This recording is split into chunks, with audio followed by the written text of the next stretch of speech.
Hello everyone. Now today's topic tense, and now we are going to study about the simple present tense. Okay, yesterday we saw the structure of the tense, other apart from tense in the singular and plural subject. Okay, हमने उसमें देखा था first person, second and third person. ठीक है, accordingly the subject wise the singular subject and the plural subject. ठीक है, and now today's we are going to how to form a sentence. Now today we are going to learn about the formation of sentence. Okay, तो सबसे पहले आपको sentence का structure देखना है. Okay ना, तो हम उसके स्ट्रक्चर देखेंगे, उसके कितने पैटर्न में डिसाइड होना है. चलिए हम देखते हैं. टेंस. ओके, ये हम स्कूल में we know already. Okay, there's a present, past and a future. Okay, present simple or indefinite tense, past indefinite tense, future indefinite tense.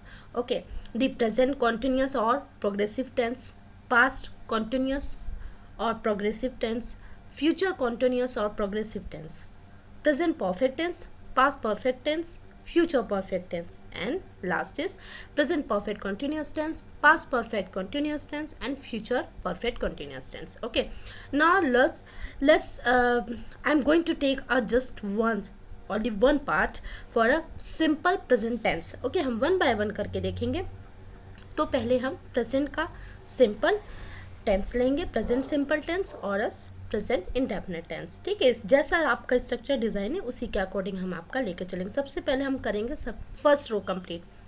Present simple के बाद हम पास्ट सिंपल टेंस करेंगे, फिर future simple tense. Okay, तो सबसे पहले आपको simple sentence form करना सीखना होता है. ठीक है, now let's learn. Yes, simple present tense. Okay, yesterday we learned the singular and the plural subject. Okay, that's the first, second and third person के अकॉर्डिंग देखा था हमने. ठीक है, तो जो सेंटेंस का जो स्ट्रक्चर भी डिज़ाइन होगा, जो स्ट्रक्चर भी होगा वो उसी के अकॉर्डिंग होगा. ठीक है, singular subject and plural subject. Singular subject we can see the subject if a plural, अगर सब्जेक्ट प्लूरल है plus verb in a first form plus object. Object लेना आप कुछ भी ले सकते हैं. ऑब्जेक्ट क्या करता है, सेंटेंस को मीनिंगफुल बनाता है. ठीक है, आप सोचते हैं कि हम ऑब्जेक्ट क्यों लेते हैं. Just we can just for the small sentence I play. Okay, she writes like that, है ना. तो लेकिन ऑब्जेक्ट आपको क्या बताता है, आपका एजेंडा क्या है ना. आपका एजेंडा क्या है, आप क्या करना चाहते हैं. लिख रहे हैं तो क्या लिख रहे हैं. ओके, तो उसकी वजह से. तो और फिर आप देखें second structure, subject singular subject plus verb का फर्स्ट फॉर्म प्लस वर्ब में आपको ऐड करना है उसमें S, E S then I S. इसमें हम डीपली नहीं जाएंगे. आप लोग को अगर इसको में आपको एस और ई एस और आई एस ऐड करना, आपको जब सिंगुलर से प्लूरल में चेंज करना बताया जाता है तो आई थिंक आप लोग उसको सीख सकते हैं. उसको एक बार और चेक कर सकते हैं कि जब आपको सिंगुलर और प्लूरल में कैसे चेंज करते हैं वो आपको उसमें से ही सीखना है. तो आप उसको एक पार्ट बना के भी रख सकते हैं. आपको सारे वर्ब लिख लीजिए और उसमें किस में एस ऐड करना है, किस में यस और किस में आई एस. ठीक है, वो भी हम आपको एक बार लिस्ट बताएंगे कि आपको कैसे बना सकते हैं. सबसे पहले आपको स्ट्रक्चर जानना ज़रूरी है. यदि टेंस पढ़ रहे हैं, मीनिंगफुल आप सेंटेंस कैसे बना सकते हैं. Then plus object. Suppose that plural हमने देखा था आई, वैसे तो सिंगुलर मतलब है कि I just you only. Okay, just you only. लेकिन जब आप सब्जेक्ट के, जब आप इसका सेंटेंस का फॉर्मेशन कर रहे हैं तो I then plus simple verb का आपका फर्स्ट फॉर्म रहेगा प्लस ऑब्जेक्ट रहेगा we then plus I we you they children. मतलब इसमें आप देख लो कि सारे प्लूरल सब्जेक्ट्स हैं प्लस उसमें हमने जोड़ा प्ले, मतलब जस्ट वर्ब का first form, the first form of verb and then plus object. क्या प्ले कर रहे हैं, मतलब व्हाट इज आप play, what is doing. Okay, एक what is a writing, you are if you are eating something, अरे what you are eating, है ना, what you are doing something like that. Okay, and according to picture भी आप उसको clarify कर सकते हैं. You also form a chart if you design your notes from my scheduled classes, so you can attach a picture. After that you can write other one by one write the sentence for each subject individually. You have to be designer individually.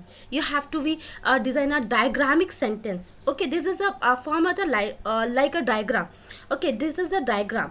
तो ये डायग्रामिक आप कैसे इसमें add कर सकते हैं, तो उसके लिए आपको पिक्चर्स ऐड करना ज़रूरी होता है। तो इससे आपका जो नोट्स होते हैं वो काफ़ी इफेक्टिवली और एक अच्छे एक असेसमेंट के बाय लगने लगते हैं, हमें असेसमेंट जैसे लगने लगते हैं। ठीक है, इसलिए हम लेते हैं। Now let's see they our singular subject he she it. Okay, हम देख रहे हैं प्ले। सपोज प्ले में क्या ऐड होता है, S, just only S. Okay, फिर मान लीजिए ई एस, आपका अगर बेंचेस है सपोज दैट, और उससे बहुत से ऐसे प्लूरल हैं जिसमें एस ई एस लगता है। ठीक है, आई एस भी लगता है। तो आपको क्या करना है, आपको वो वर्ब आपको लेने हैं और उसमें उसको प्लूरल जो उसका वर्ब है, उसका वर्ब का जो फॉर्म है उसको इस पैटर्न में चेंज करके आपको रखना है और उसके बाद ऑब्जेक्ट उसका डिसाइड करना है। ठीक है, अब मान लीजिए ये जो पिक्चर है, पिक्चर में अभी हमारा जो ऑब्जेक्ट है वो है फुटबॉल। ऑब्जेक्ट क्या बनाता है, object give a meaningful sentence. ठीक है, subject according to the, if you design according to the subject, according to the demand of structure, if you I play, what play, I play, just only I play, what play, she play, suppose that he plays, she plays, what play। ठीक है, क्या क्या खेल रहे हैं बच्चे, football, is a football, है ना।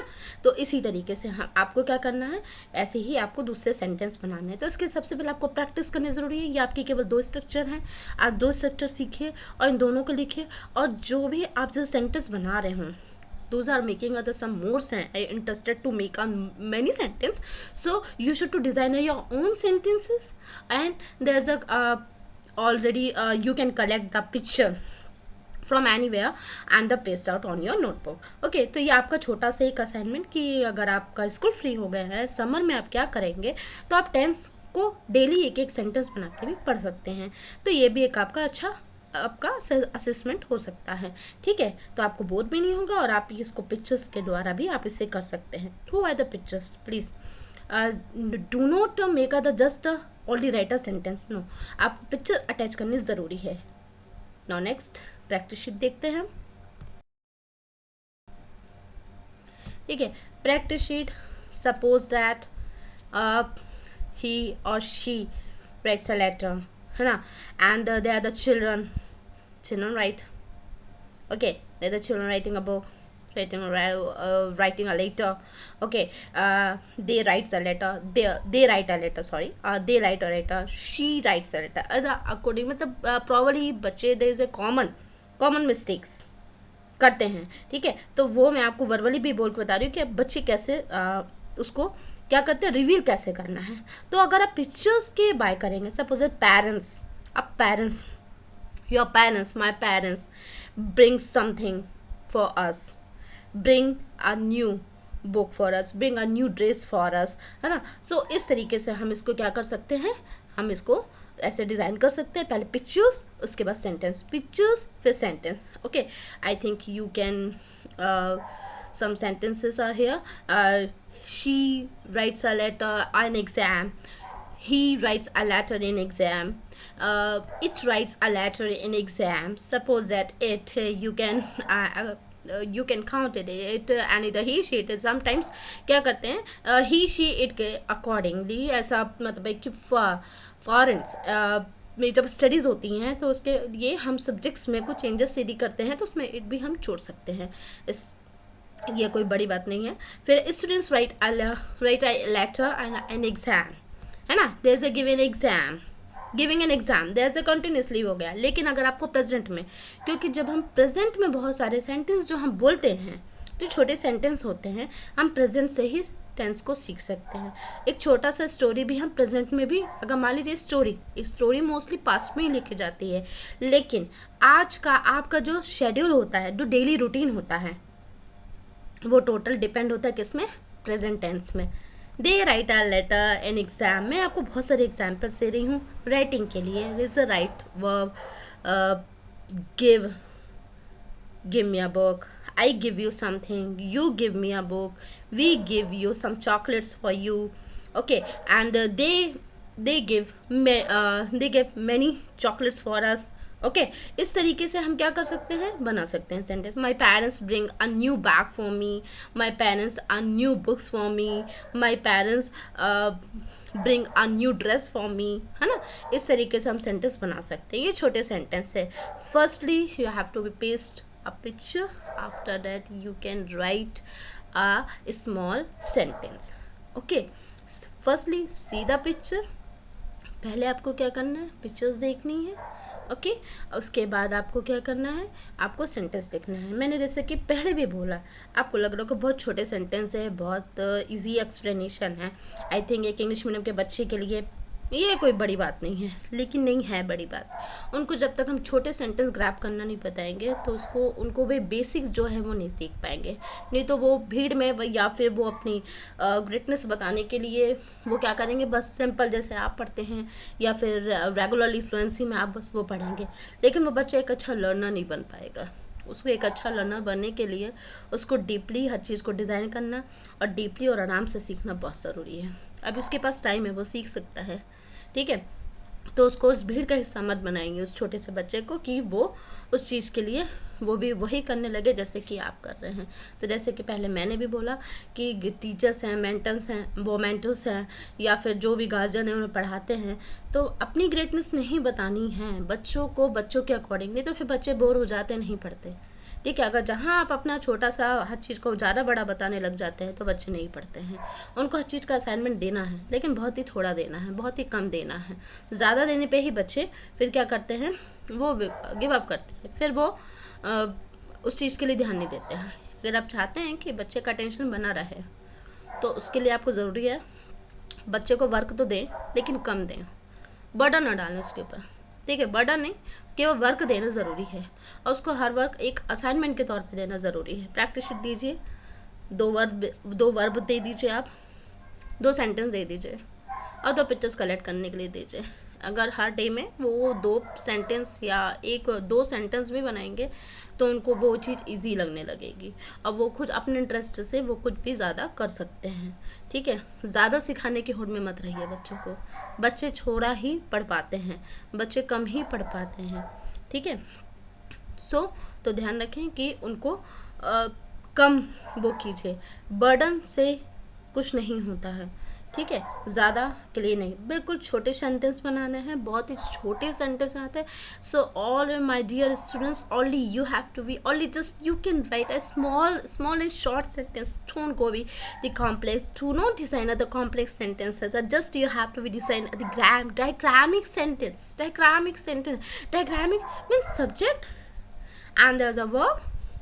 If you added the ses, now so you can add accordingly the subject if your subject is plural, if your subject is singular, okay, then you will be decided. And the object, okay, writing a letter, give something. So what are giving something, okay, what are writing, ठीक है। आप क्या लिख रहे हैं, है ना। Chocolates, you eat chocolates, okay, you eat chocolate, okay, if you eat, what you eat, है ना। तो and if you learn, what's if you learn, you learn a tense, you learn a English grammar, okay, you will learn an English grammar, okay, if you writing some sentences, okay इस तरीके से आपको करना है। तो my dear students, आप लोग इसको करिए और इसमें क्या 1st to 8th के लिए ही है, ऐसा नहीं है कि मिडिल के बच्चे बहुत अच्छे हैं टेंस में।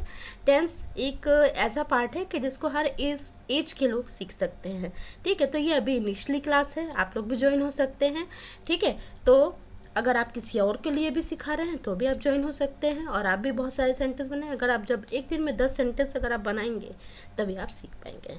नाउ ठीक है, बाय बाय, सी यू, मिलते हैं हमारे नेक्स्ट वीडियो में।